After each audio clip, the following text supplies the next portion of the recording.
Salut, c'est Jean-Luc. On se retrouve aujourd'hui pour un nouveau tuto pompe. Je suis accompagné de Will, avec qui on va pouvoir vous démontrer comment faire de bonnes pompes, quels muscles sont engagés et surtout les erreurs à ne pas faire. Will, je te laisse te mettre en place au sol. La position de départ. Les pieds largeur de hanche, les épaules au-dessus des mains, les abdos serrés, les fessiers également.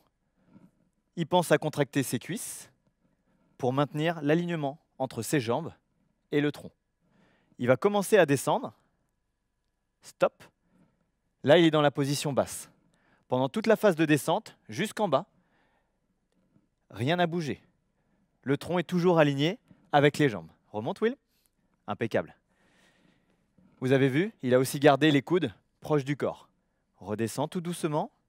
Voilà. Tu peux te poser au sol en restant dans la position. Les coudes sont dirigés vers l'arrière afin de les garder plaqués contre les côtes et éviter de se faire mal au niveau de l'épaule. D'accord ? Si on lève trop les coudes, tu vas écarter les coudes dans une mauvaise position. On va encore un petit peu avec les mains vers l'intérieur. Je vois souvent des pompes comme ça. Ça, c'est une mauvaise position pour l'épaule. Ça crée un conflit au niveau articulaire et c'est très mauvais. Donc, coude orienté vers l'arrière, plutôt serré ici, ce qui va nous permettre d'engager un peu plus les triceps. On repousse. OK. On redescend. Et là, tu vas repousser juste le buste. OK. Là, il fait la vague. Erreur. Il a relâché ses abdos, donc il a commencé à faire le cobra et à creuser son dos. Mauvaise position. Donc là, il va resserrer les abdos en serrant les fessiers. Il place son bassin quasiment en rétroversion, donc en aspirant le nombril et en serrant les fessiers. C'est la position qu'on doit garder en descendant. Vas-y, tout doucement. Et en remontant. OK, tu peux relâcher. On va pouvoir vous montrer différentes variantes. Pompe écartée pour commencer. En place.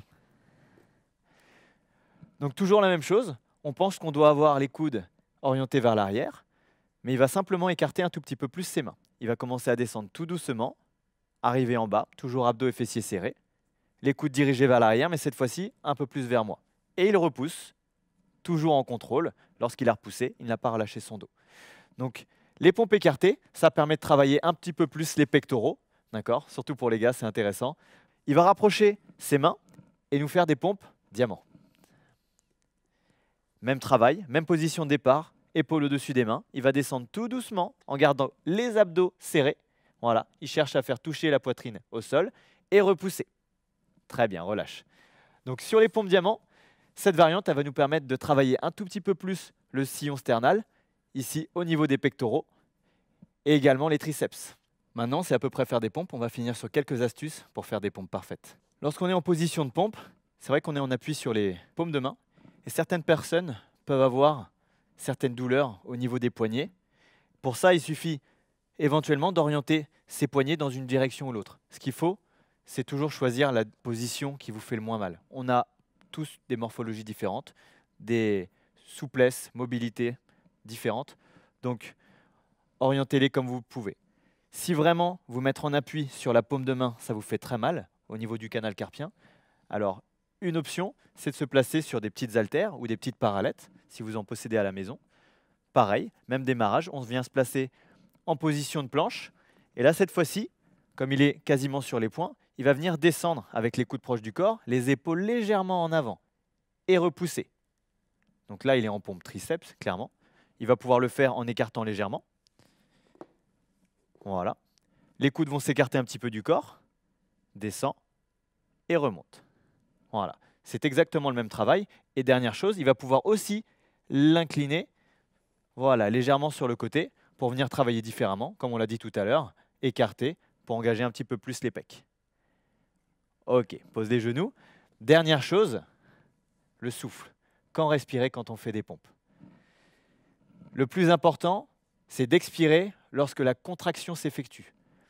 On va avoir la phase excentrique de la pompe lorsqu'on va descendre et on va avoir besoin de contracter ses abdos à fond pour pouvoir repousser. Donc on va inspirer en descendant, expirer en remontant. Petite démo, Will.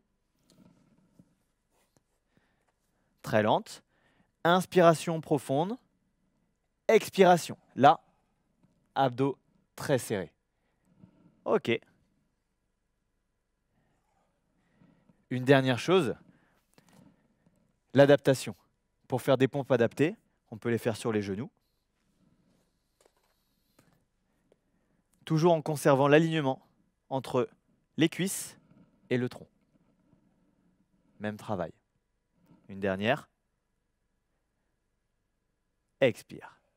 Super. Bravo et merci. À bientôt.